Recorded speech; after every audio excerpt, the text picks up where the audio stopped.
Welcome back. Now, the concept of content marketing has been around for a while. We've spoken about it at length. But many brands still seem to struggle with what exactly it means and how to effectively use it as part of a bigger marketing mix. We're going to talk to Andrew Nunneley now, Head of Brand Strategy at New Media, standing by in our Cape Town studio, and says the more content available there is, the harder it becomes to really pack a punch.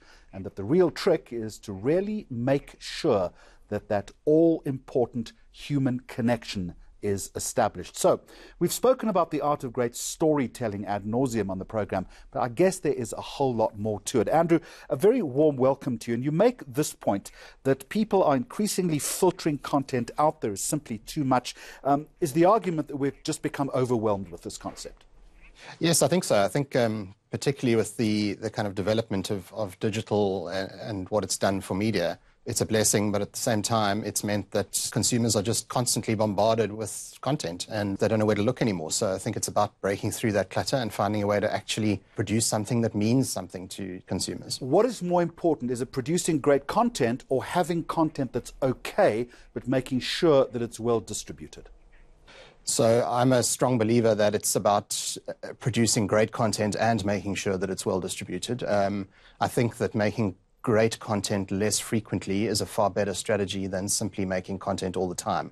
And I think a lot of brands are kind of living in this belief that they need to be publishing all the time, and it just creates noise. If you rather step back, look for those proper human insights and find a way to really appeal to people, do less, do it well, and then make sure that you put it exactly where people are going to find it. And it's putting it exactly where people find it, which is critical. What then is the secret? Is there a silver bullet here as far as great distribution is concerned? No, I mean, I think that's a science that's evolving on a daily basis, and I think that's really just about doing the work and really putting the hard yards into understanding where your customers are. And also building a relationship with them. So, many of our clients have built their own media properties. So, particularly they're able to get a really good understanding of what people are looking for and where they're going and what kind of customer journeys they're going on. One of the points that you make about customers creating or brands creating their own platforms is Woolworths. You go on to say that Woolworths has created its own trusted food content environment across print, digital, and even in-store, which is 100% brand safe. What has Woolworths done effectively then, and why has it become so sustainable? Because they've been doing this for a while, haven't they? Yeah, they have, absolutely. I mean, I think they've done many things well, which is why it's sustainable. For me, the key is they use proper editorial people. We've got one of the country's most experienced consumer editors running that taste brand. And I think that brands need to think more like media people. I think in order to really build relationships around content, around editorial, you need to have the people producing it who really know what they're doing and know how to build those relationships.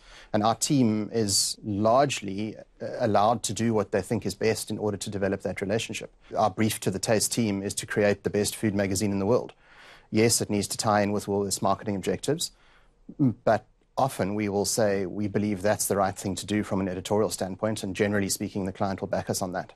Even if it runs contrary sometimes to what the marketing objectives are, because sometimes there can be a tussle between those two philosophies.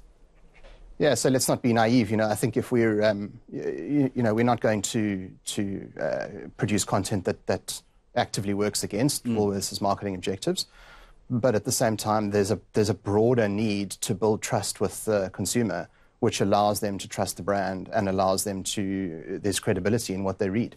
So consumers now know that there is credibility in the Taste brand, and they know it's produced and paid for by Woolworths, but at the same time, they know they can trust what they read in the pages and on the website and the videos they watch. But brands have also got to be prepared, I imagine, to spend a little bit of money, because if you're going to create that authentic content, if you're asking people to act more like media people, you've got to put your money where your mouth is. That all too often we see brand communication done on the cheap, don't we? Absolutely. So it's not inexpensive exercise, and I think very often the rewards come down the line. So we work very hard at trying to prove ROI and trying to prove it quite quickly. But at the same time, some of the best, most inspiring pieces of content we do take a long time to produce results. We're about to kick off on a project for Ackermans, which we're doing for the second time, which is called Celebrate Mom, and our team are driving around the country doing makeovers for 8 mothers. And that doesn't immediately sell product for Ackermans, but it does build amazing relationships, and those 8 moms are going to go and tell all their families, and that the loyalty that's been built with those people is incredible. So it may not see rewards immediately, but that kind of building of trust and building of brand loyalty is really valuable. It does take time to entrench that strategy. From New Media, Andrew Nunneley, thank you very much indeed. In Cape Town, finally this week, the Hong Kong Ballet celebrating its 40th anniversary through an incredible brand video. The Design Army agency conceived and designed the boundary-pushing campaign to reflect the dance company's vision by expertly merging ballet and pop culture.